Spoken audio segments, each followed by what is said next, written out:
Baixa da maré, sentado junto à praia, pedir que o mar levasse o mar, pergunta para Deus: Senhor, será que sabes como é duro aqui viver?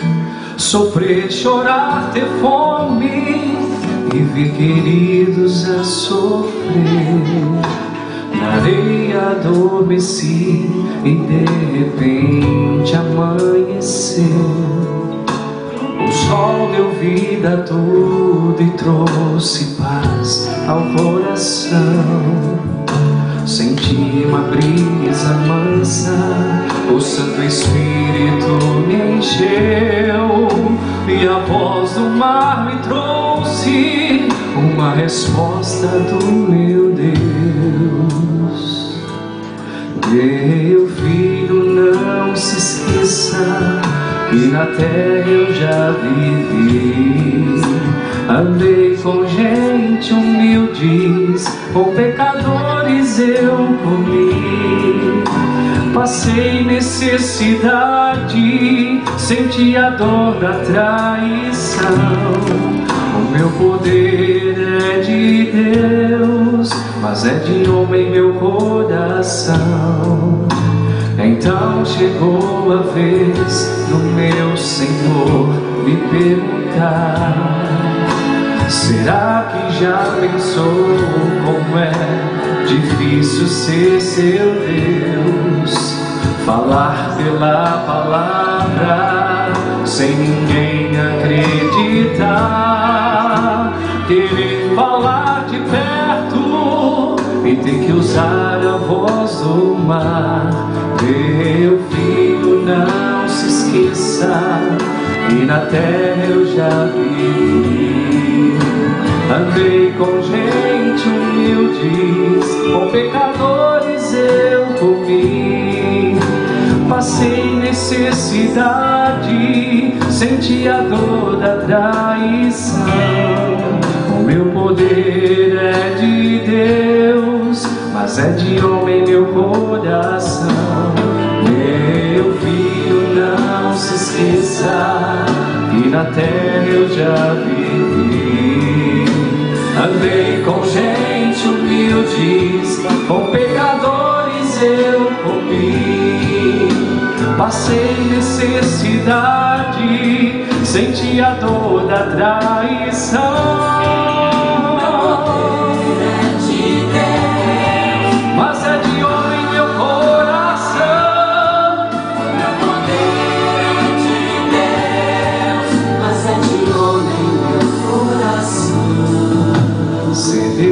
É ser um pai que foi traído pelos filhos, é dar a salvação a quem deseja se perder. Eu sei o que é ser homem, o que é ser anjo e ser Deus, mas de todas estas coisas a mais difícil é ser Deus.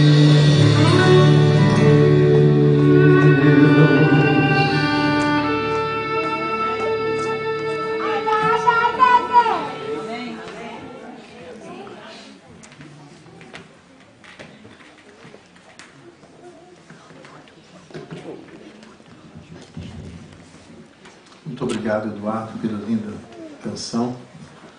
Que Deus seja louvado por isso, por ter se feito homem, se humilhado a si mesmo, para sentir um pouco como é a minha e a sua luta nesse mundo de pecado. Nós cumprimentamos a todos com a paz do Senhor Jesus, amém? Cumprimentamos a todos os nossos internautas que nos assistem nesse momento, que você se sinta parte integrante dessa linda e grande família de Deus aí no interior da sua casa. Deus abençoe você com a mensagem de hoje. Hoje nós temos uma parte de secretaria de igreja para resolver aqui, uma parte que me dá muito prazer, muita alegria, que é a entrega de certificados batismais. a entrega de diplomas batismais. E nós temos alguns desses diplomas que serão entregues hoje. Nós queremos convidar aqui a nossa secretária da igreja, Conceição, por gentileza. A Conceição nos ajude aqui, como secretária da nossa igreja, a entregarmos esses certificados. O certificado batismal é um documento muito importante, que se equivale a uma carta de identidade no reino de Deus, uma carta de identidade do reino de Deus, em que está o seu nome, o dia que você foi batizado, a igreja, o nome do pastor que te batizou. E eu acredito que isso seja um documento muito, mas muito importante mesmo. Recomendo que cada um possa guardar esse documento com todo carinho, quem sabe pendurado assim na parede de um quarto, de algum lugar de destaque, para que você nunca se esqueça que você tem um compromisso com Deus, você tem um compromisso com a igreja de Deus, e você também tem um grande prazer, que é ser membro da grande e maravilhosa família do Senhor, que herdará o reino dos céus brevemente. Então nós queremos convidar aqui à frente, nesse instante, o Hélder Lopes Cardoso. Por gentileza, Hélder, eu gostaria que você fosse pensando, Hélder, em alguém que você queria que te entregasse esse certificado batismal. Eu sei que você tem muitos amigos de toda a igreja, mas eu penso que dentre todos os amigos, alguém que é mais especial para você, que esteve mais perto de você, que te ajudou nos estudos bíblicos, na preparação para o batismo. E essa pessoa especial eu gostaria que você chamasse agora, para que ela pudesse entregar nas suas mãos o seu diploma batismal. Zito. Zito, ok? Nosso chefe dos diáconos, por gentileza. Os diáconos na igreja apostólica, na igreja da época de Cristo, eram os maiores evangelistas da igreja, os diáconos. Parabéns, Deus abençoe. Zito, vá ser entregue então desse diploma batismal para o Hélder. Que Deus abençoe. Deus ilumine e dirige seus passos, Hélder. É um grande prazer tê-lo aqui conosco. Nós queremos convidar agora duas pessoas especiais, um garoto muito bonito, inteligente, e a sua mamãe. Eu acho que eu nunca vou ser mãe, mas eu sou pai, eu sei mais ou menos como é isso. Como um pai ou uma mãe se sente muito orgulhoso quando vê um filho escolhendo os caminhos de Jesus Cristo. Nós queremos convidar nesse momento a Josi e o Vicente, o seu garotão. Que os dois possam vir aqui à frente. O Vicente vai estar acompanhando a mamãe. Os dois foram batizados no mesmo dia, numa linda festa, e agora estão recebendo o diploma batismal também juntos. Olha que bonito, que gracinha. E a outra parte da família já está se preparando também, eu acredito que para o próximo batismo, para que a família possa estar completamente integrada aí nos planos de salvação do nosso Deus. Bem, eu gostaria, Josi, que você chamasse aqui para te entregar esse certificado uma pessoa que é muito especial para você. De todos que são especiais, uma pessoa que esteve mais perto de você, que ajudou nos estudos, que te apoiou, orou com você, e que você sente assim que foi quase que um anjo ou uma anjinha de Deus para poder te ajudar, e que você gostaria que te entregasse o seu certificado de batismo. E você também, Vicente, pode escolher alguém especial e convidá-la para te entregar o certificado. Ok? A Vladima. A Vladima. Ok. A Vladima cantou hoje uma música maravilhosa na escola sabatina. A Vladima gosta de dar estudos bíblicos. Atualmente eu e ela temos dado estudos bíblicos para uma jovem da igreja que está frequentando a nossa igreja, que é a Mariana. Uma semana a Vladima dá o estudo, na outra eu vou, na casa dela e dou. E está aqui agora, Vladima, que Deus abençoe. Meus parabéns, viu, por ser lembrado numa ocasião tão especial. E receba aí, Josi, o seu diploma batismal das mãos da Vladima. Vicente. A tia Vância. Tia Vércia? Oh, tia Vércia, também muito missionária. A tia Vércia está ali. Não está podendo sair? Não tem problema. Nós vamos pedir que a nossa secretária leve o certificado lá, por gentileza. Deixa isso aqui comigo. e passe para as mãos da tia Véssia. A tia Véssia vai fazer entrega para você, viu, Vicente? Lá na cadeirinha onde ela está. Tá bom? Que Deus abençoe muito. É um prazer muito grande ter vocês dois aqui como membros da nossa igreja. Que Deus os ilumine e os abençoe. Pode ir e você volta. Porque nós queremos chamar aqui agora o Aquilino e a sua amada esposa, mãe agora de um novo bebê, recém-nascido, a Natalina. Nós queremos chamar esse jovem e simpático casal, que também desceram as águas batismais no último batismo, nossa última conferência, e que agora vão escolher em toda a igreja, cada um deles vai escolher uma pessoa especial, né, de todos os especiais, para que possa vir aqui entregar o certificado batismal. Quem é que você convida, Natalina? Domingo. O Domingos, ok. O Domingos está aqui à frente, o nosso ancião da igreja. Por gentileza, Domingos.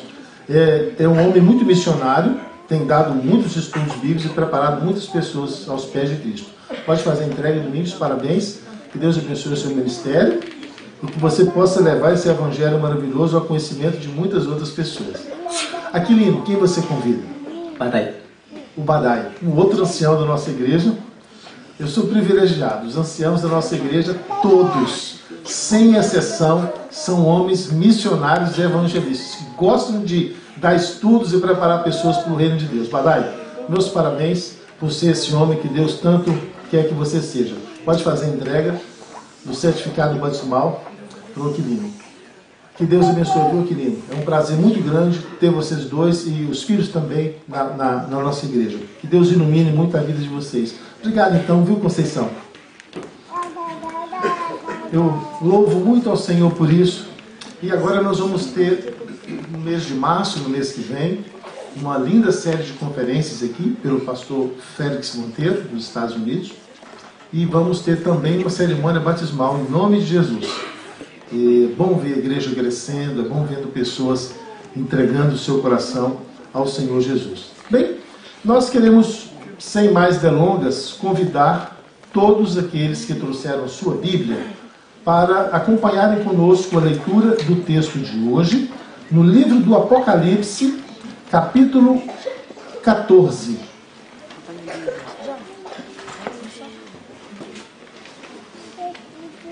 Apocalipse, capítulo 14. Eu quero ler do verso 6 até o verso 10. Apocalipse, no último livro da Bíblia, no capítulo 14, eu quero ler do verso 6 até o verso 10. Aqueles que puderem acompanhar conosco, nós aguardamos até que você encontre esse texto aí. Apocalipse, capítulo 14, dos versos 6 até o final do verso 10. Todos encontraram? Ok, muito obrigado. Vamos ler então. Verso 6. Vi um outro anjo voando pelo meio do céu, tendo um evangelho eterno para pregar aos que se assentam sobre a terra, e a cada nação, e tribo, e língua, e povo. Verso 7, dizendo, em grande voz, temei a Deus e dai-lhe glória, porque é chegada a hora do seu juízo, e adorai aquele que fez o céu, e a terra, e o mar, e as fontes das águas. Verso 8, seguiu-se a esse outro anjo, o segundo, dizendo, caiu, caiu a grande Babilônia, que tem dado a beber a todas as nações do vinho da fúria da sua prostituição. Versos 9 e 10.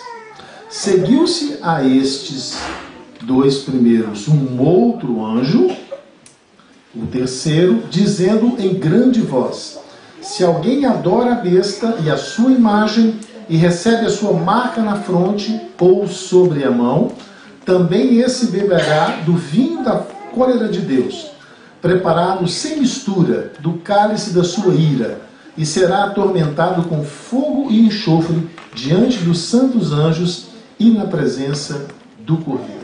Bem, eu tenho um prazer imenso de ler esse texto com vocês, embora eu saiba que todos vocês conhecem tremendamente esse texto, porque esse texto é uma base de fé da nossa igreja.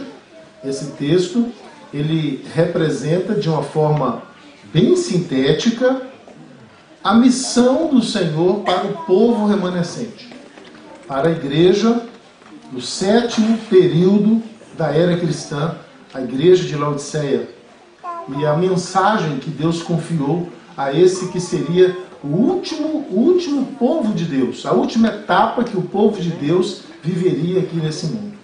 Nós chamamos de verdade presente, mensagem para o presente momento.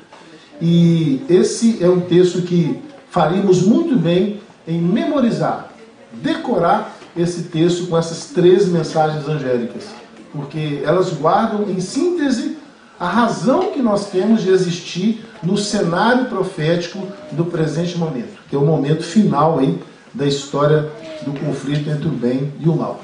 Bem, a vida devocional desse povo de Deus, que foi chamado a partir de 1844, o final daquelas profecias, da profecia das 2.300 taças de manhãs, esse povo foi chamado então de várias igrejas onde eles estavam para buscarem um avivamento, para buscarem um reencontro com o Senhor Deus.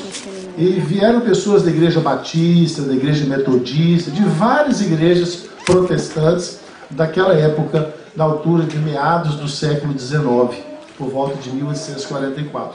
E essas pessoas, então, que estavam nessas diversas igrejas, desejosas de levar a reforma de Lutero avante até o seu final, seu encerramento, formaram, então, esse grande movimento que teve como principal responsabilidade anunciar ao mundo estas 6 mensagens angélicas.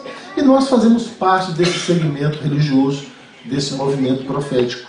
A Igreja Adventista se encontra e se encaixa perfeitamente bem dentro desse movimento profético, com o selo do Senhor, cumprindo o desejosa de cumprir as determinações do Senhor expressas previamente aqui nesta figura dos 3 anjos com essas 3 mensagens. E nós queremos analisá-las um pouquinho hoje. Mas para isso, vamos dar uma olhada no panorama um pouco mais geral de como você acha que deveria viver esse povo que Deus chamou para pregar essas 3 mensagens angélicas e que aguarda a iminente volta, o retorno do Senhor Jesus. Bem, nós temos aqui um tripé em cima do qual nós podemos assentar com bastante segurança aquilo que nós entendemos ser a comunhão com o nosso Deus.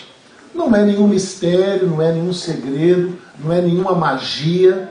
Se você quer ter uma relação forte com Deus, se você deseja que a sua fé cresça cada vez mais, e se você deseja ter poder de Deus para vencer as tentações, superar as dificuldades e ser um crente vitorioso, você precisa entender que estudo diário da Bíblia, a oração pessoal, secreta, aquela oração que cada um de nós faz de per si a Deus.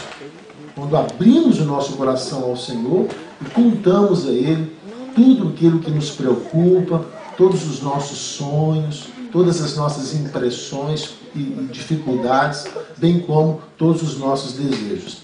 E, em última instância, em terceiro lugar, mas não menos importante que as 2 primeiras, a pregação da palavra, ou o testemunho, que é contar para as pessoas ao nosso redor como era a nossa vida antes de conhecermos a verdade e como é a nossa vida agora. E qual foi a mudança grande que o Evangelho causou na nossa vida. Essa semana eu ouvi um testemunho de um irmão nosso, que eu vou posteriormente falar um pouco mais para vocês sobre esse homem. Ele mora atualmente no Canadá, ele é um professor titular de uma das maiores universidades do mundo. Ele tem um PhD, Dr. Walter, e ele é de origem alemã. E ele era um homem cético, completamente ateu, e trabalhava num centro universitário desenvolvendo a teoria do evolucionismo e ensinando para milhares de alunos. E ele acompanhava alunos do mestrado e do doutorado. Ele era chefe desse setor e era um grande disseminador do evolucionismo. E um dia resolveu fazer uma reforma na sua casa e contratou vários profissionais, dentre eles um carpinteiro que fazia armários de cozinha. Ele contratou esse rapaz, mas esse rapaz disse para ele: olha, eu vou fazer o serviço, mas eu sirvo ao Senhor. Aí ele entendeu que o homem era um crente e falou assim: olha, a sua religião não me afeta em nada, pode continuar servindo o seu Senhor. Eu só quero que você faça os armários na minha cozinha e eu vou te pagar por isso, e ponto final.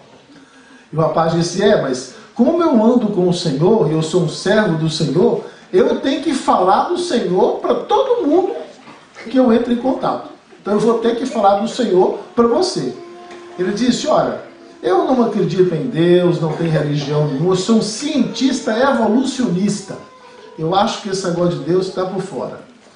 E eu não quero falar sobre isso. Ele falou assim: bem, então tome aqui um folheto da igreja. E deu um folheto para ele, que falava sobre a lei de Deus. Ele pegou o folheto, colocou dentro da gaveta e esqueceu aquele folheto. O rapaz fez o trabalho na cozinha, os móveis todos, terminou o serviço, recebeu o dinheiro e foi embora. Um ano se passou e aquele grande evolucionista, cientista, um homem muito importante, entrou numa crise, uma grande crise. E um dia, abrindo suas gavetas, descobriu esse folheto. Abriu o folheto e foi ler. O folheto tinha 3 lados. Um lado tinha os 10 mandamentos da Bíblia. No outro lado, os 10 mandamentos do Catecismo Católico Romano. E do outro lado, alguns mandamentos da religião ortodoxa. E ele então olhou e viu que os mandamentos da Bíblia haviam sido mudados pelo catolicismo romano. Ele falou: não pode ser isso. Como que podem mudar uma coisa assim que está escrita há tanto tempo na Bíblia? Mesmo ele não sendo cristão. Foi procurar quem é que tinha uma Bíblia para emprestar para ele e foi conferir. E viu que a Bíblia dizia uma coisa dos mandamentos e o catecismo católico e a religião ortodoxa, que é a igreja católica do Oriente, dizia uma coisa completamente diferente. Isso incomodou a mente dele, que era um grande pesquisador. E esse homem se meteu numa pesquisa sem precedentes. E foi querer baixar todos os documentos de igreja romana e documentos da reforma, e foi pesquisar e foi descobrir coisas, e acabou se deparando com a igreja adventista, que era a única igreja que mantinha a integridade dos 10 mandamentos. Moral da história: esse homem se demitiu da universidade e disse: eu não posso mais continuar ensinando evolucionismo, porque eu não acredito mais nisso.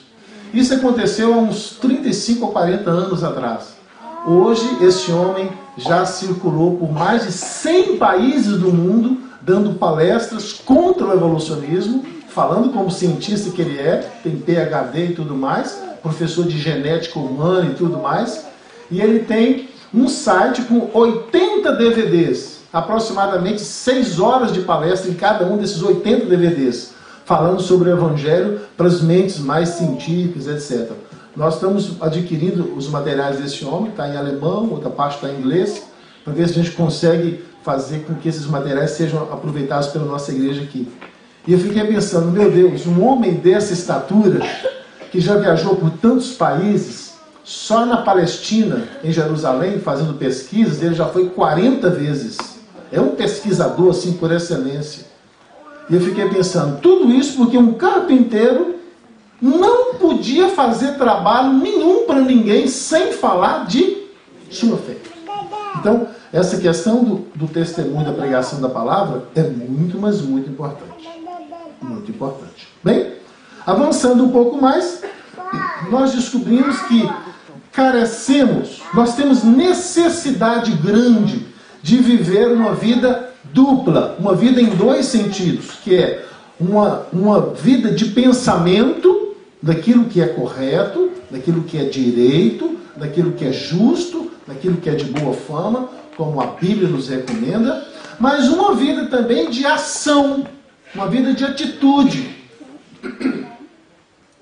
Porque ninguém consegue sobreviver e manter acesa a sua fé só com uma vida cristã na cabeça, conhecendo doutrinas, lendo livros, sabendo explicar as coisas de Deus.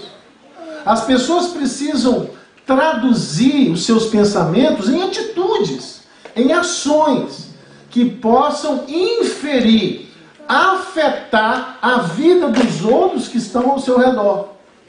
Porque este é o verdadeiro sentido do Evangelho. É como uma semente. Vocês já pensaram, se alguém colocasse uma semente dentro da terra, plantasse uma semente, e a semente dissesse para si mesma: eu não vou sair de dentro de mim, vou ficar aqui dentro. E deixa a terra para lá, deixa o povo para lá, deixa o agricultor para lá. Eu perguntaria a vocês, qual seria o sentido da existência dessa semente? Se ela não se rompesse e não se projetasse para fora de si mesma e não causasse um impacto no mundo ao seu redor, crescendo, produzindo grão e alimentando a humanidade. Que sentido teria essa semente? Nenhum sentido. Seria como um sal que não tem poder de salinizar.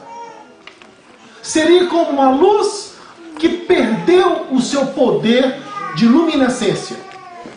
Assim também é um cristão que não compartilha com os amigos a sua fé, o seu Cristo, a sua esperança. Então, é preciso viver uma vida cristã em dois níveis. Nível do pensamento, que é a certeza do que você crê, e nível de relacionamento, de ação. Aí sim, coisas extraordinárias irão acontecer. Ninguém, notem bem a força dessa citação, nenhuma pessoa, em lugar nenhum do mundo, se encontra livre de perigo, livre de tentação, durante um dia, uma hora que seja. E seria muito bem, faria muito bem para nós passar diariamente, pelo menos uma hora, a refletir sobre o Evangelho, sobre a vida do Senhor Jesus. Porque há perigos que nos cercam a cada instante. Há perigos que nos cercam a cada momento. Ao atravessarmos uma rua.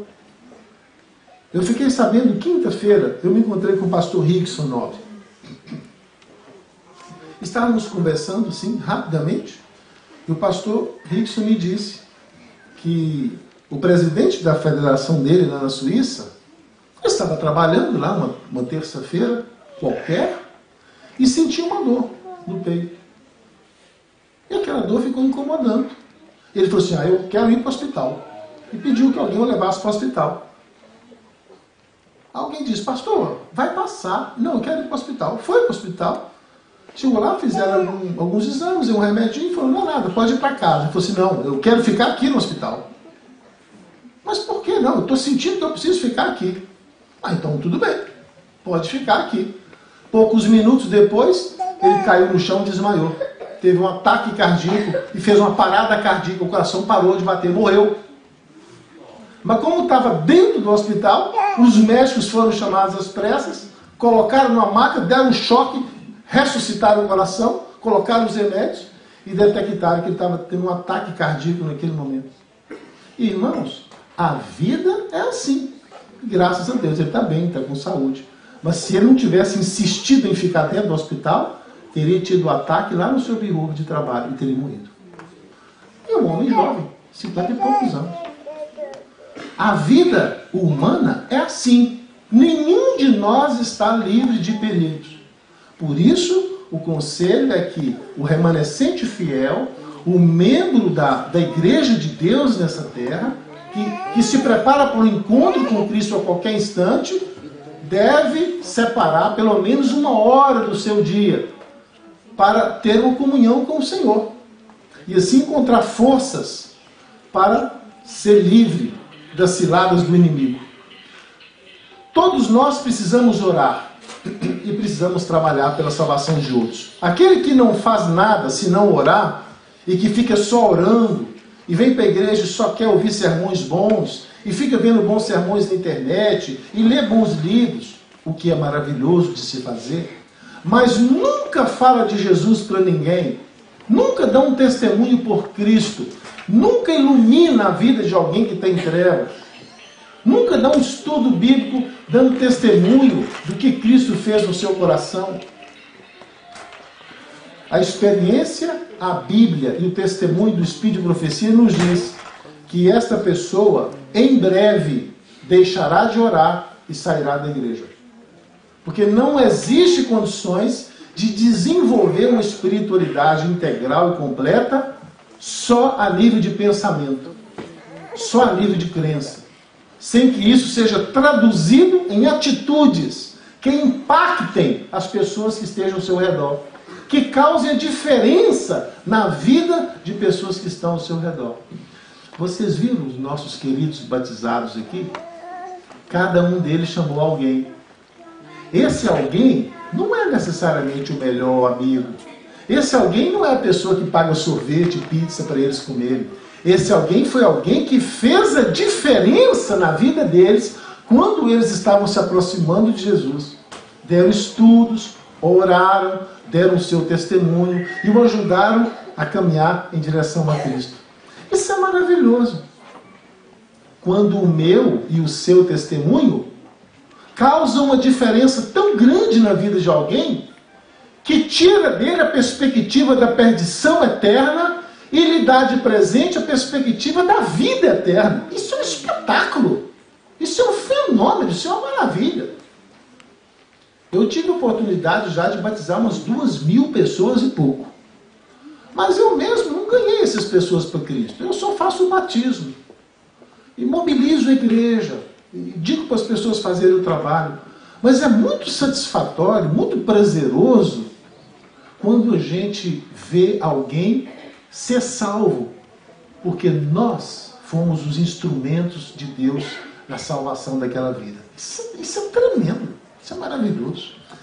E aqueles que não tiveram ainda essa experiência, precisam tê-la. Cristo, e esse Cristo crucificado, eis o que deve constituir o tema de nossos pensamentos, de nossas conversas no final de semana, ao redor de uma mesa com os amigos, lá no ambiente de trabalho.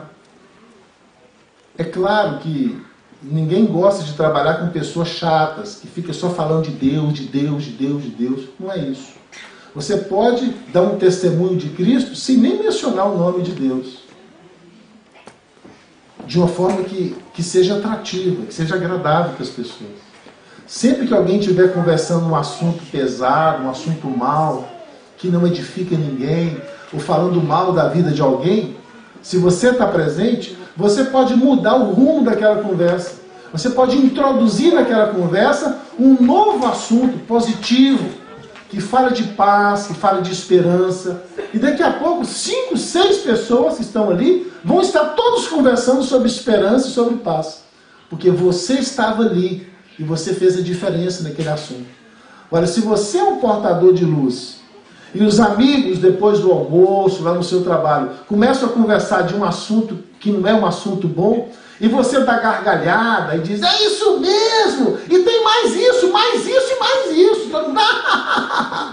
Você está sendo um sal que não tem poder de salinizar. Você está sendo uma luz que não ilumina nada.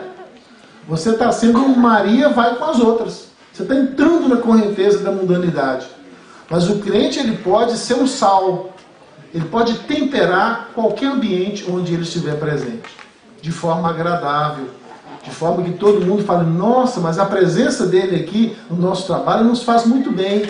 Ele sempre está sorrindo, ele sempre tem uma novidade para nos contar, ele sempre tem uma coisa boa para nos compartilhar. A presença dessa pessoa aqui é uma luz, é uma bênção na nossa vida. Isso é maravilhoso. E você e eu podemos ser essa pessoa, certamente. Se nós não temos desejo de orar, vejam que citação dura, essa aqui do livro Eventos Finais, de Ellen White. Vejam. Se nós não temos desejo de orar, se nós não temos desejo de passar um tempo com o nosso Deus, que é aquele que é a fonte de força, é a fonte de sabedoria, é porque o Espírito Santo não habita em nós. Isso é duro, né? Essa é uma citação dura. Se você está constantemente buscando os interesses que são transitórios, se você gravita no seu raio de interesses apenas com coisas que são passageiras, que pertencem a esse mundo, e não te agrada gastar um tempo com Deus, estudar a palavra de Deus, ouvir a mensagem de Deus, é provável que o Espírito do Senhor não esteja agindo no seu coração. Isso é duro, mas isso é verdade. Porque quando o Espírito do Senhor habita em um coração, ele fala. A Bíblia diz que nós ouvimos uma voz suave, falando assim ao pé do nosso ouvido: este aqui é que é o caminho, andai por ele.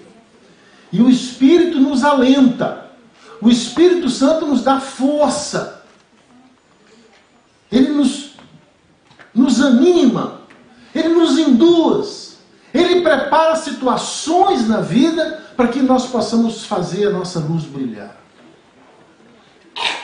E é imprescindível que você sinta esse prazer no seu coração.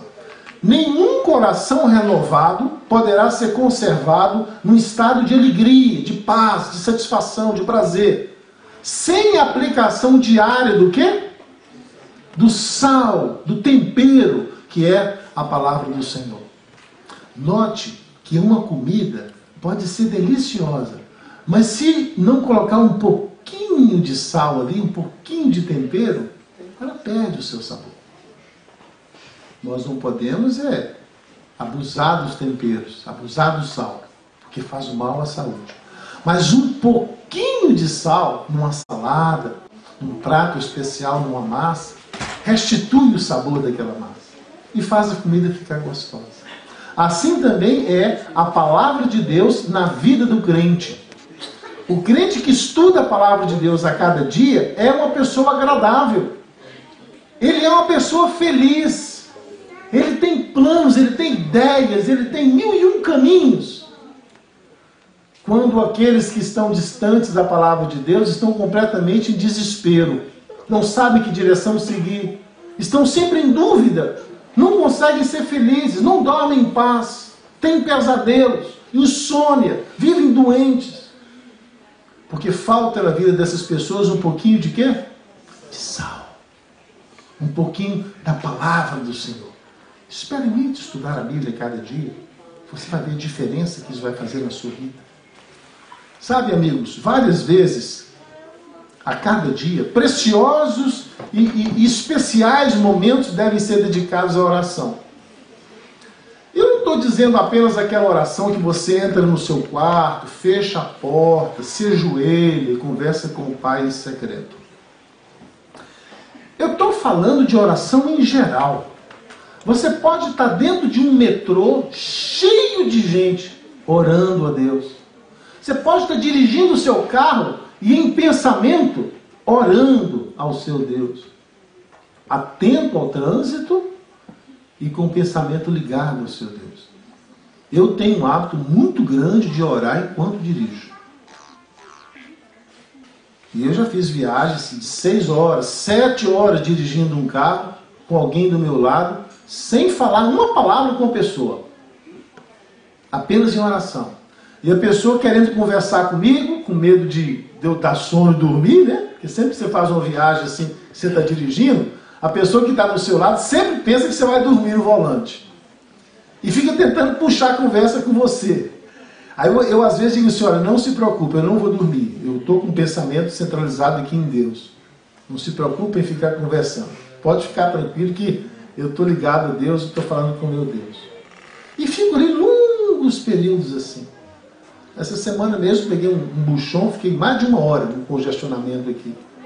E fiz uma linda oração ao meu Deus. E no final daquele mesmo dia eu tive as respostas daquela oração. É maravilhoso estar falando com Deus a cada momento. dedicar tempo à oração, ao estudo da Bíblia, nem que seja para guardar na memória um texto só. É importante a gente ter alguns versos de cor na cabeça, para que a gente possa recitar para algum amigo no momento de dificuldade da vida dele. Nem sempre a gente tem a Bíblia por perto, mas a gente pode orar para alguém e falar assim: amigo, não fique preocupado. A Bíblia diz: tudo posso naquele que me fortalece. A Bíblia diz: vinde a mim os cansados e sobrecarregados, que eu vos aliviarei. Então, guardar promessas de cor na cabeça faz muito bem. Até mesmo para as pessoas mais jovens, mais pequeninas. Por isso a lição sempre tem um verso áureo. Aquele verso áureo é para a criança decorar e não se esquecer mais. Bem, avançando um pouco mais então, nós percebemos que ao trabalhar, ao ir para o seu trabalho, você pode levar uma pequena Bíblia de bolso, nem que seja um Novo Testamento só, e aproveitar toda a oportunidade que você tiver para dar uma lidinha. Você vai ter uma meia hora de pause, meia hora de folga, abre ali a sua Bíblia e dá uma lidinha. Ou um livro que fale das coisas de Deus. Né? Chegará um tempo em que muitos de nós seremos privados da Bíblia, escrita assim, da Bíblia no iPhone, no Android. Então valerá aquelas pessoas que memorizaram algumas porções da Bíblia. Nesse momento vai ser muito importante isso. Porque a Bíblia alguém pode tomar de você, interditar o uso. Mas aquilo que você gravou na memória, ninguém pode te roubar. Aquilo te pertence para sempre. Não é verdade? Então vejam, Apocalipse 14 torna-se, dentro desse contexto de como deve viver o remanescente, Apocalipse 14 torna-se uma âncora segura para mim e uma âncora segura para você. Vejam bem, uma pequena análise dessas três mensagens angélicas em Apocalipse 14, do 6 ao 10. Vejam bem, nesses últimos dias é nosso dever, bem como privilégio, determinar o pleno significado das mensagens do primeiro, do segundo e do terceiro anjo. Porque essa é a nossa missão aqui na Terra. Essas mensagens não são para todas as igrejas do mundo, é para mim e para você, que nos sentimos o remanescente fiel de Apocalipse, que nos sentimos parte integrante desse último ciclo da igreja de Deus antes da volta do Senhor Jesus. Então, nós precisamos criar um pouco mais de intimidade com essas três mensagens. Aqueles que as compreendem e recebem essas mensagens com o coração aberto, serão preservados de ser varridos pelos muitos enganos de Satanás. Nós estamos vendo já por aí alguns sussurros, né, de prenúncios do fim. Aqui e acolá, amanhã mesmo vamos analisar um tema muito, mas muito importante, que é uma linda profecia de Apocalipse 14, 17. Que há uma certa relação com essa saída do Papa Bento XVI, assim, sem ser através da morte.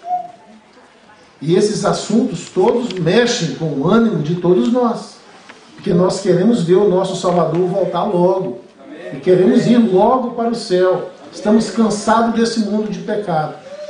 Mas essa esperança e alegria só tem quem estuda, quem lê, e quem conhece a palavra. Porque quem está correndo atrás das futilidades da vida por aí, não tem essa esperança que nós temos. Não tem essa alegria que nós temos.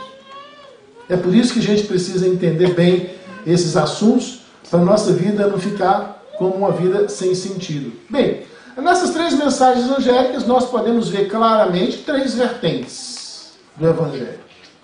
Analisando um pouco mais, nós vimos a vertente histórico-cronológica, vemos a vertente teológica em si, e vemos, por último, uma vertente, né, uma ramificação missiológica. Então, analisem bem comigo. A primeira divisão dessas mensagens seria histórica-cronológica. Fala da história e do tempo. A segunda, teológica, fala de doutrinas, de conhecimento da palavra. E a terceira fala de missão, de evangelização, que é também testemunho. É você falar o que Cristo fez por você, para os seus amigos. Vejamos isso de forma mais explícita aqui nesse texto. Há aqui uma sequência cronológica. A primeira parte, né, que é a interpretação histórico-cronológica, a vertente histórico-cronológica, nós encontramos uma sequência cronológica e um comprimento na história, com eventos que se sucedem um ao outro, de forma programada e sistemática e prevista. Vejam bem, Apocalipse 14, verso 8 e 14, verso 9. Seguiu-se a este outro anjo, o segundo. E o Apocalipse 14, verso 9, seguiu-se a este outro anjo, o terceiro. Então você vê, entra primeiro o primeiro anjo, com uma mensagem específica, imediatamente após o segundo, com uma outra mensagem completamente diferente, mas específica em si mesma, e depois desse, um outro anjo, o terceiro, com a terceira mensagem, também completamente diferente e com uma certa especificidade. Então notem que na elaboração da nossa missão, do nosso código de conduta como povo crente dos últimos dias, há um sentido cronológico. Aqui na nossa igreja, as coisas não funcionam assim a toque de caixa, em que uma pessoa levanta, eu quero fazer assim, e o outro, mas eu acho que é assim, não, eu acho que é assim. Não existe. Isso pode existir em outros lugares, não na igreja remanescente.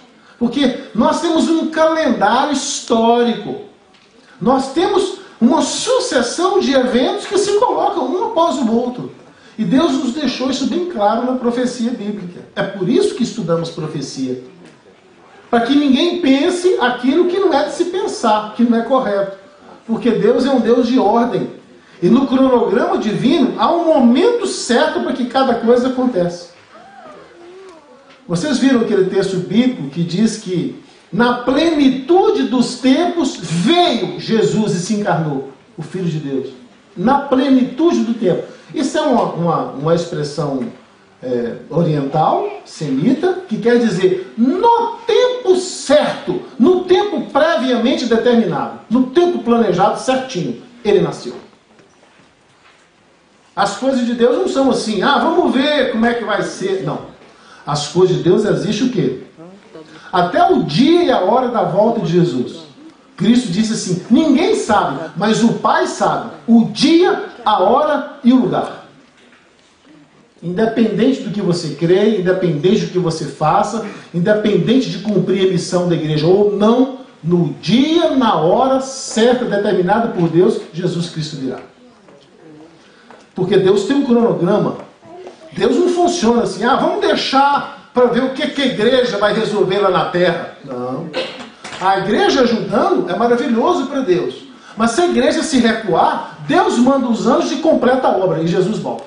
Porque tem data marcada, tem hora, e tem dia, tem mês e tem ano. Há uma sequência cronológica na sucessão dos eventos. Agora, vejam essa outra transparência aqui. Ainda sobre essa via histórica cronológica. Por exemplo, a primeira mensagem proclamada com grande voz, Apocalipse 14, 7, nós encontramos o seu cumprimento no movimento milerita, de Guilherme Miller, que descobriu, de forma um pouco equivocada, né, como nós já estudamos, mas entendeu que estava se aproximando o fim das profecias de 2.300 tardes e manhãs, e a purificação do santuário, na compreensão de Miller, era a volta de Jesus. Então, nesse cumprimento do movimento milerita, nós descobrimos historicamente o cumprimento da primeira mensagem, que aqui no Apocalipse nos diz claramente. Vi um anjo voando pelo meio do céu, tendo um evangelho eterno para pregar aos que se assentam na terra, a todo o povo, dizendo assim, temei a Deus e dai-lhe glória, porque é chegada a hora do seu juízo. O juízo de Deus não quer dizer sua volta, quer dizer o seu juízo. Guilherme Miller interpretou mal, entendendo que o juízo seria a volta. Mas não. É o momento em que Cristo sai do lugar santo e entra no lugar para executar o quê? o juízo. Então a profecia era essa, e a mensagem foi cumprida. A princípio com um pouco de confusão, mas depois Deus esclareceu a mentalidade deles. A segunda mensagem, por exemplo, não é proclamada com grande voz. Vocês repararam? A primeira e a terceira, o anjo proclama com grande voz. Mas a segunda é proclamada com a voz normal. E que mensagem foi essa? Está aqui, ó. No verso 8.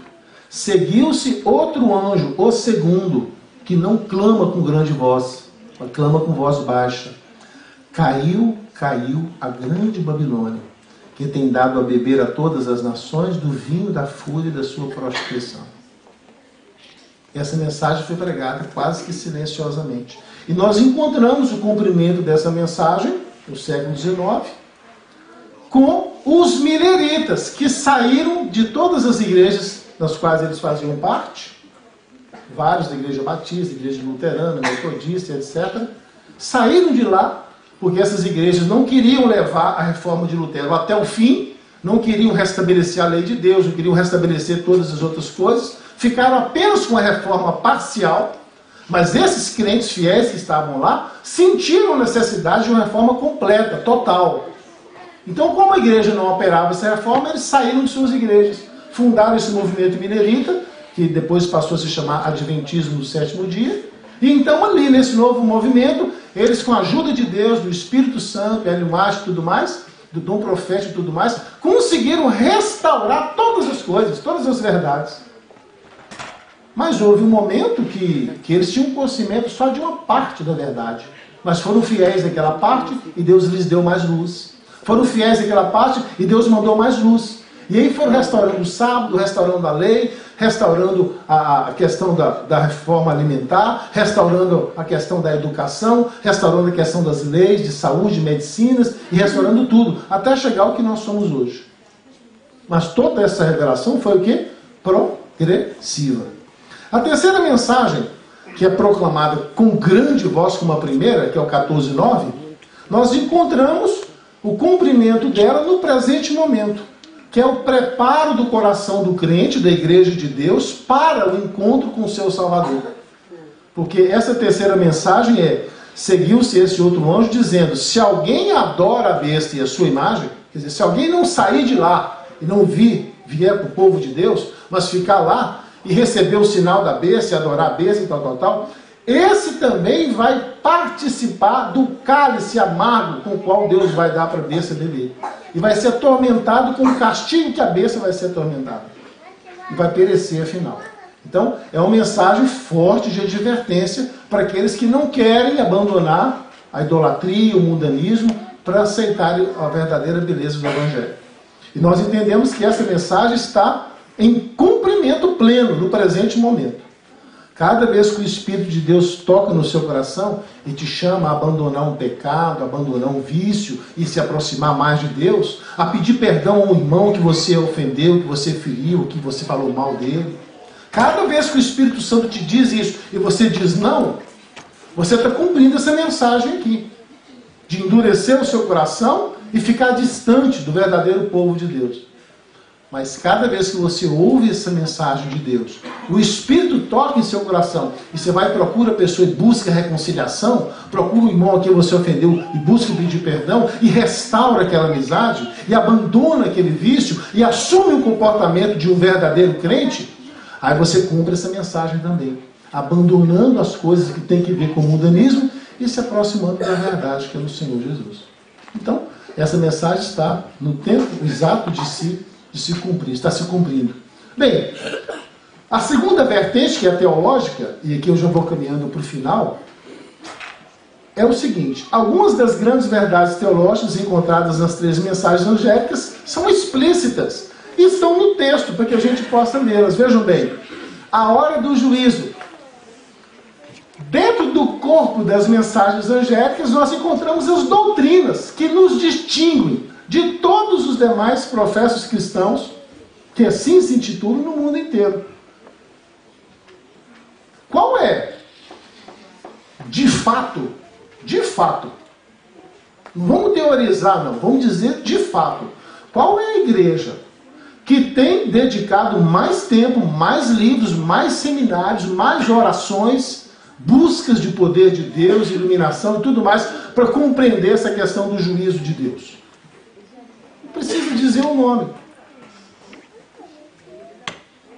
Se tem alguma igreja buscando isso, está buscando secretamente. Porque eu sempre olho na internet, leio jornais, converso com outros líderes religiosos. Nenhum deles me diz que a igreja deles está buscando isso aqui como a gente está buscando.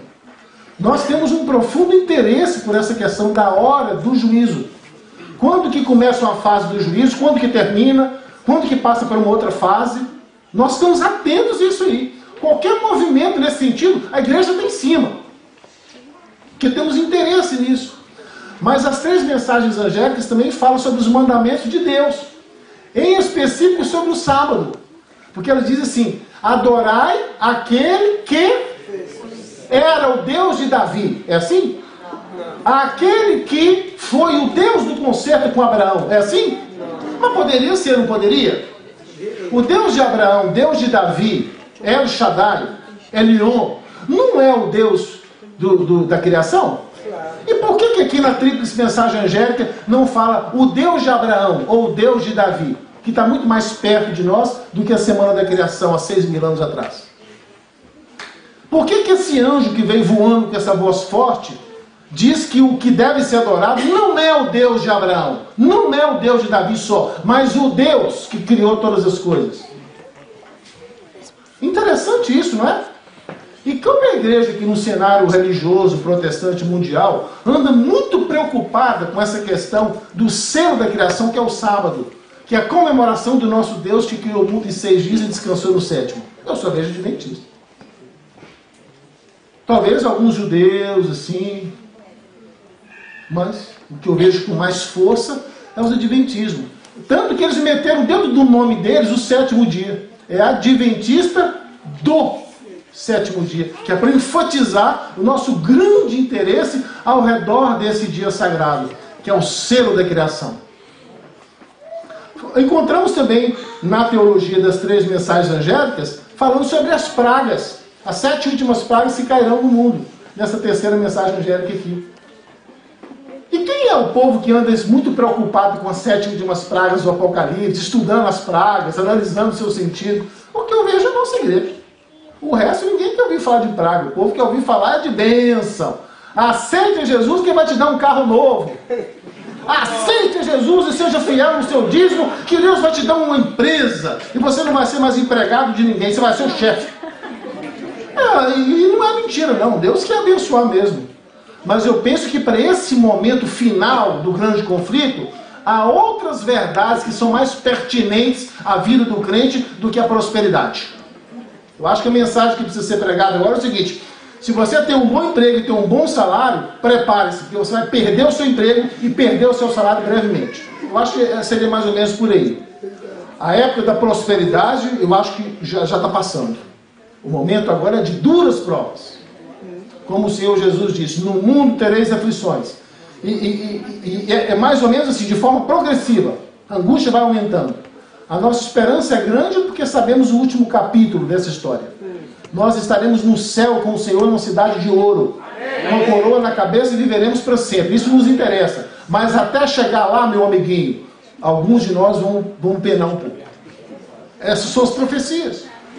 Eu não vejo nenhuma outra igreja preocupada em estudar esse assunto, senão esta igreja.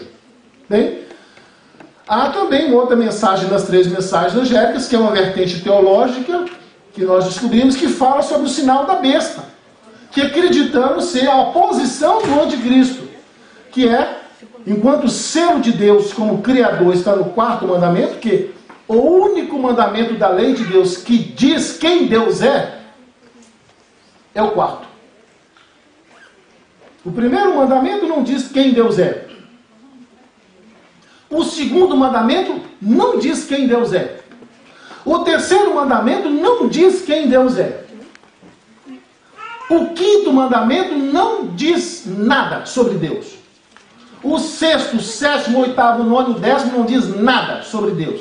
Tem que ver com nossos problemas entre eu e vocês. Não posso adulterar com a mulher do meu próximo, não posso mentir com o meu próximo, não posso roubar do meu próximo, tenho que respeitar o meu pai, tenho que fazer, não diz nada de Deus. Mas o quarto mandamento diz quem Deus é. Ele deve ser adorado porque Ele é o Criador de tudo que existe, inclusive de você. Ele trouxe à existência todas as coisas. Então, Satanás mexeu exatamente no quarto mandamento, para tirar de Deus aquilo que Deus é. E no mesmo tempo que ele meteu na cabeça dos mundanos a teoria da evolução, que diz que as coisas criadas surgiram a partir do nada, ele retira da lei de Deus o selo do Senhor, que diz que o Senhor é o Criador. E colocou assim, guardar domingos e festas. Mas por que não colocaram lá? Guardar domingos e festas, porque em 6 dias fez o Senhor e no domingo descansou. Por que não põe assim? Mas não querem falar que Deus criou nada, então botaram só assim, guardar domingos e festas. Não te diz a razão e nem te diz o porquê. E eu não vejo muitas igrejas preocupadas em estudar esse assunto por aí. Muito pelo contrário. Eu vejo muitas igrejas por aí guardando um dia que a Bíblia jamais menciona como dia sagrado. E nem questionam isso. Por que você guarda domingo? Não sei. Porque Jesus ressuscitou no domingo. Mas e daí? A ressurreição de Jesus foi a causa dele ter morrido na sexta. Porque se ele não morresse na sexta, ele não teria que ressuscitar no domingo. Então eu vou guardar a sexta. Que a morte dele é que me dá salvação, não é a ressurreição. Então eu vou guardar a sexta, vou ser um muçulmano. Não, mas aí não vale, tem que ser o domingo. Por quê? Não sei. Aonde na Bíblia que tem escrito isso? Não sei. Mas eu sei que é o domingo. E ponto final, ninguém discute. Mas essa igreja aqui eu vejo preocupação em torno dessa questão de qual dia é o dia de guarda.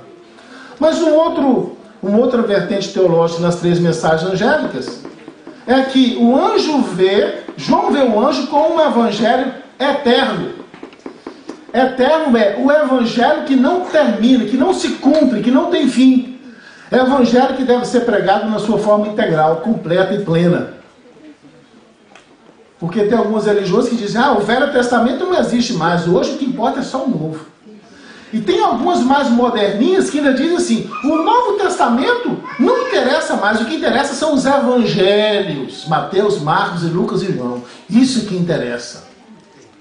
E outros são mais compactos ainda. Dizem, os evangelhos não interessam tanto, porque todo mundo sabe que Jesus veio salvar. O que interessa é o livro de Atos. Porque o livro de Atos fala sobre a descida do Espírito Santo. E hoje o que vale é o que é ungido com o fogo do Espírito Santo. As línguas, os milagres e as demonstrações fenomenais, espiritualistas, isso é que de fato importa. As religiões chamadas religiões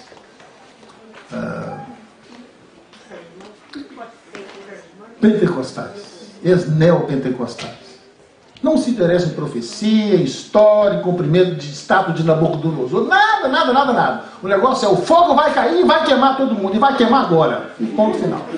E o povo diz amém. Estou sentindo o fogo queimando mesmo. E está queimando, está queimando. E é isso aí. Ponto final. É mais nada. Não é uma crítica, é apenas uma realidade que a gente vê nos meios de comunicação e tudo mais. Mas será que não existe uma coisa mais relevante na palavra para ser pregada do que isso? Será que não existe um cronograma a ser seguido na palavra de Deus? Será que Deus não deixou as coisas bem explicitadas para que a igreja soubesse o que pregar? Essas 3 mensagens angélicas é o que a igreja cristã hoje deve pregar. Não é só adventista, não. Toda a igreja do mundo deveria pregar isso aqui. É o que o Apocalipse nos diz. Mas a gente não vê muitas pessoas por aí pregando essas coisas. Em última instância, nós vimos aqui a doutrina da criação, nessas 3 mensagens. Porque diz claramente, adorai aquele que fez o céu, a terra, o mar, a fonte das águas, os seres humanos, fez todo mundo. A doutrina da criação. Eu não sabia, até poucos anos atrás, quando tive o privilégio de estudar, eu digo privilégio porque realmente foi um privilégio, numa instituição católica jesuíta. E lá eu aprendi que a alta cúpula teológica romana não crê na criação do Gênesis. Eles dizem que isso aqui é um mito que Moisés criou para dar ao povo de Israel um senso de pertencimento. Mas a verdade o alto clero teológico católico compactua com a teoria da evolução. Deus criou, mas através de bilhões de anos, usando os mecanismos da evolução. Eu quase caí para trás. Eu não sabia disso. Então essa questão da criação em 6 dias literais é doutrina minha e sua. Não tem muita gente por aí fora que compactua disso, não. Esteja certo disso. Bem, avançando um pouco mais então, a terceira vertente dessas 3 mensagens angélicas, que é a vertente missiológica. Não tem que ver com história, não tem que ver com doutrina teológica, mas tem que ver com missão. Veja bem, João vê o anjo com esse evangelho para pregar a cada língua, a cada tribo, a cada nação e a cada... Então veja, o evangelho é eterno, é completo, é total, Velho e Novo Testamento, e o evangelho é para ser pregado só na parte ocidental do mundo, é assim? Que é onde estão a maioria dos cristãos? Ah, não. É só na parte oriental do mundo, onde está a minoria dos cristãos, é assim? Ah, é só na parte norte do mundo, que é onde estão as pessoas com mais necessidades sociais, é isso? Parte norte. Então, na parte sul. Então é só na parte norte, onde estão as nações mais ricas, é isso? O evangelho é para ser pregado no mundo todo. A cada tribo, a cada língua, a cada nação, a cada povo, onde esse povo tiver, o evangelho precisa chegar lá. Então, nessa tríplice mensagem angélica do Apocalipse 14, nós encontramos como deve ser o estilo de vida do remanescente. Que não só é crer, não só é exercer fé, mas é também compartilhar a fé com o vizinho. Por isso eu disse no início que é bom compartilhar a nossa fé com os amigos. Porque é para isso que você e eu fomos chamados. Essa é a nossa missão. Enquanto houver uma pessoa no mundo que não conheça o Evangelho eterno, eu e você temos trabalho a fazer. Compreenda isso? Então, é muito fácil sair por isso e dizer, minha igreja é a igreja da profecia bíblica, minha igreja é a igreja verdadeira. Isso em todas as igrejas dizem. Mas não precisa você discutir com ninguém. Abra a Bíblia. No Apocalipse 14, nessas 3 mensagens angélicas, que o povo de Deus deveria pregar nos últimos momentos da história de pecado nesse mundo, e veja que essas características que acabamos de analisar, qual é a igreja que está pregando isso? Qual é o povo que está se preocupando com isso aqui? Você vai saber facilmente qual é a igreja que está plugada na palavra profética aqui. Não precisa ser um patriota, um denominacional para dizer nada. Basta ler, que você vai ver quem que é. Né? Então, meus irmãos, nós entendemos que precisamos nos preparar para futuras provações. Né? Os servos de Deus devem se preparar no transcurso da sua vida para apresentar o seu discurso de fé quando o momento oportuno chegar para cada um de nós. O Espírito de profecia nos diz que muitos de nós seremos levados diante de tribunais, diante de juízes, como muitos amigos nossos da Bíblia já foram. Daniel, seus amigos, José e outros homens de fé na Bíblia foram levados diante de reis para dar razão de sua fé. Assim também eu e você e muitos de nós seremos levados. E por isso precisamos entender bem desses assuntos, para saber dar um bom testemunho da nossa fé. Devemos nos preparar dia a dia e guardar no coração as preciosas gemas de ouro da palavra do Senhor, porque é para isso que o Senhor espera que nós vivamos o presente momento. A mente deve estar preocupada com coisas sagradas e eternas. Do contrário, a mente ficará alimentando pensamentos frívolos, pecaminosos e superficiais. Contos, anedotas, filmes de ficção, televisão. Eu não tenho nada contra a televisão, mas tem 22 anos que eu não vejo televisão. Quando surge alguma coisa importante assim, começa a sair do Papa e tal, eu vou para a banca, compro revista, vou na internet, leio reportagem, jornal. Mas não liguei a televisão um segundo, esses últimos dias que se passaram, para ver nem notícia do Bento 16, que é extremamente interessante para mim e para a minha igreja. Eu tenho uma birra com televisão. Não tem nada contra, mas eu tenho uma birra. Eu acho que tem muita coisa misturada na TV. Muita coisa ruim misturada com coisa boa. É difícil você selecionar aonde termina o bom e onde começa o mal. São muitas imagens de gente fumando, de mulher nua, de gente dando tiro, sangue tornando, explosão, É muita coisa ruim que eu acho que entra na minha mente.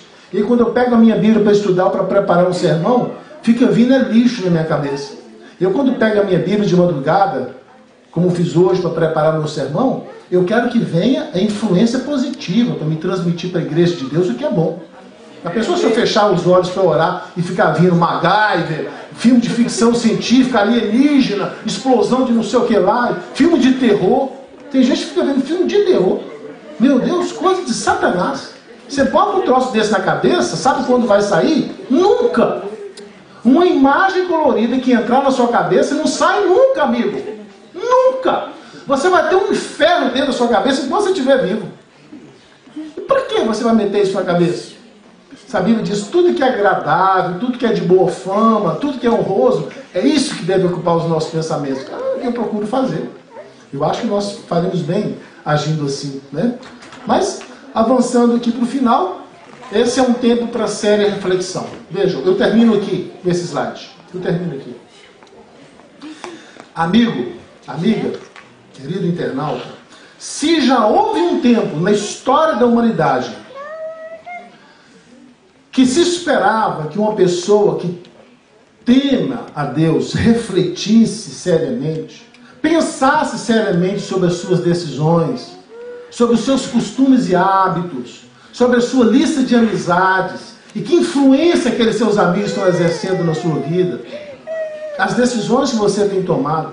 Se houve um tempo que isso era importante, eu quero dizer para vocês que não foi tão importante como é agora, nesse presente momento. Nós estamos assim no grande relógio de Deus, eu acho que falta 1 minuto para meia-noite. 1 minuto. Nós estamos assim no fim do final do fim. Não tem mais tempo nenhum, não tem mais profecia nenhuma para se cumprir, que diz respeito a anos, a tempos, não tem mais nada. O que está profetizado aqui do fim pode acontecer em 3, 4 meses, tudo isso, e vir o fim imediatamente. Eu fico pensando, essa é uma época que muitas mentes estão voltadas para diversão, para vaidades, para adquirir coisas passageiras no mundo, porque nunca houve uma época de tanta facilidade para se comprar coisas assim.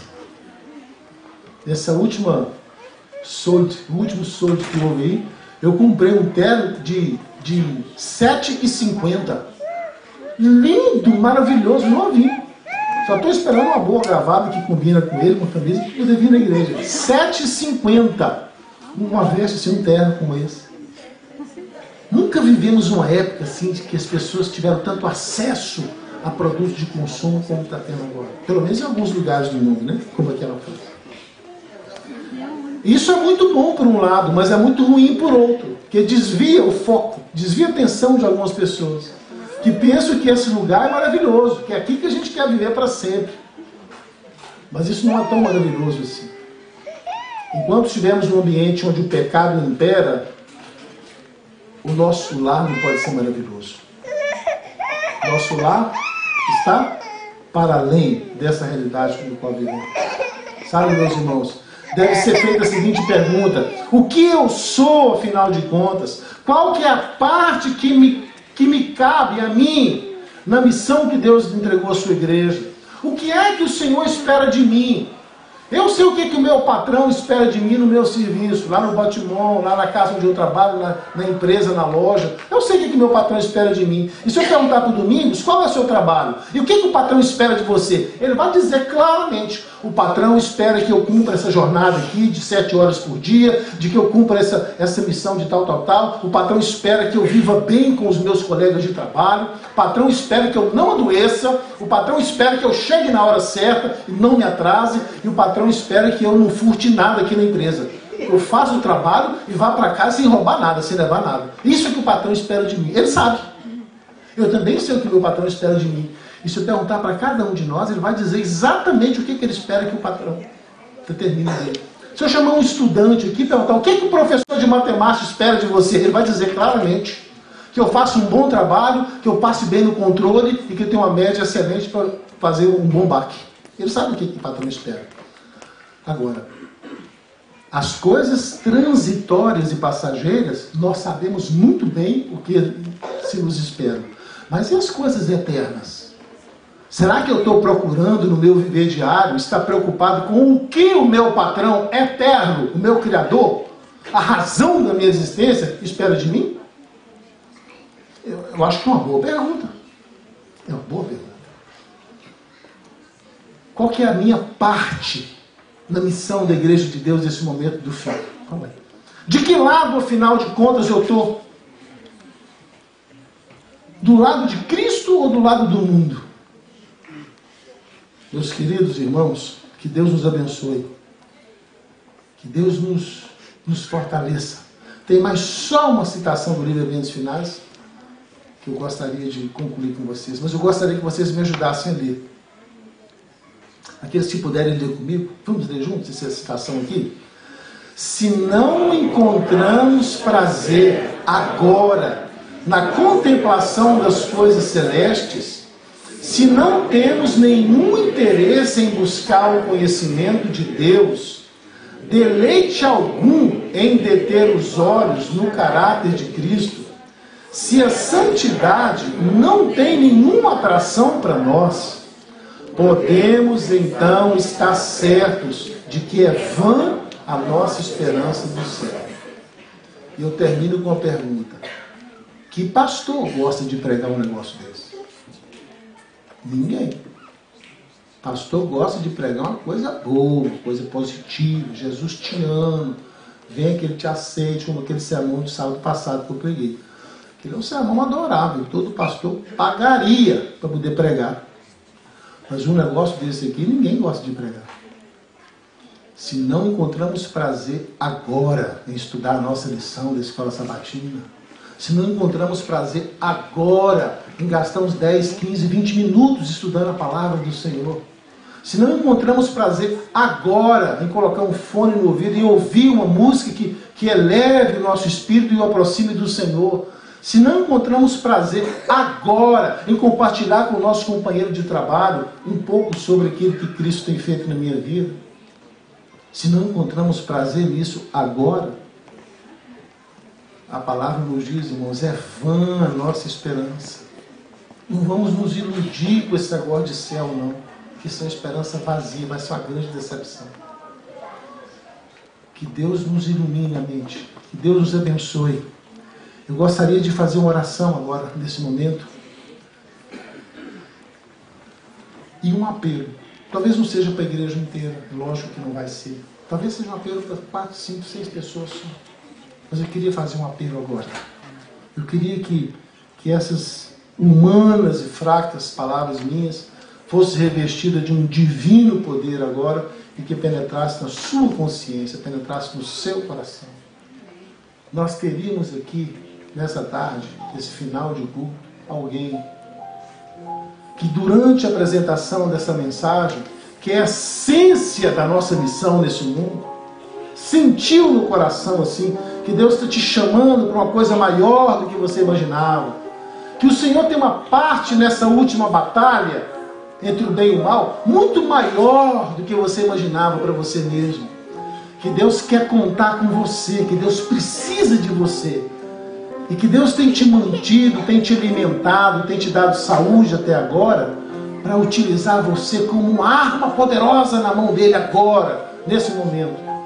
Mas para isso, você precisa, como um bom soldado, ser preparado, exercitar os seus músculos espirituais, para quando o Senhor te chamar e te revestir do poder, você possa dizer: eis-me aqui, Senhor, envia-me a mim. Se houver aqui entre nós alguém assim, com esse pensamento, eu pediria que você se colocasse em pé, como um bom soldado de Cristo, e viesse aqui à frente. Eu quero fazer uma oração por você. Pode vir aqui à frente. Eu gosto sim de tomar essas decisões quando eu estou ouvindo sermões. Se houver um apelo no final do sermão e eu sentir no coração, eu me levanto e vou lá na frente na hora. Porque eu acho que a cada dia nós temos que tomar decisões por Cristo. A cada dia nós temos que tomar decisões pela verdade. A cada dia nós temos que dar um passo na direção da nossa salvação. Eu fico feliz ao sentir que não sou só eu que sente isso, mas você também. Eu quero agora fazer uma prece, fazer uma oração e pedir ao Senhor Deus que nos dê força, a força que nós necessitamos nesse momento final para sermos vitoriosos. Querido Deus, muito obrigado, Senhor, porque o Espírito do Senhor ainda não foi retirado desse mundo completamente. Pode ser que já tenha começado a ser retirado, mas ainda não saiu completamente. Ele ainda age nos nossos corações. Ele ainda nos chama para um reavivamento, para uma reforma. E dessa vez, Senhor, nós estamos aqui de pé em frente ao seu altar, com o nosso coração contrito, com o nosso coração apertado, porque nós sabemos, bom Pai, que há muito que fazer, a seara é grande demais. E o Senhor precisa de todos nós. E a Bíblia nos diz que os ceifeiros são poucos. Então, Senhor, nós não podemos falhar, porque nós somos muito poucos. A seara está madura, é muito grande. E se o grão não for colhido rapidamente, ele pode apodrecer na espiga. E nós somos poucos, por isso nós não podemos falhar. Nós queremos, Senhor, responder prontamente ao seu chamado, estudando a sua palavra, dobrando o nosso joelho em prece contínua ao Senhor e testemunhando da sua salvação, desse evangelho eterno, como aquele carpinteiro testemunhou para aquele homem com um folheto enquanto montava os armários da sua cozinha. Que nós possamos falar do Senhor a tempo e fora do tempo para todas as pessoas. Amém. De forma gentil, doce e amigável, mas falar de Cristo com única esperança para o mundo perdido. Despeça-nos da sua paz. É o que eu peço por Jesus. Amém. Amém. Amém. Meu filho, não se esqueça que na terra eu já vivi, andei com gente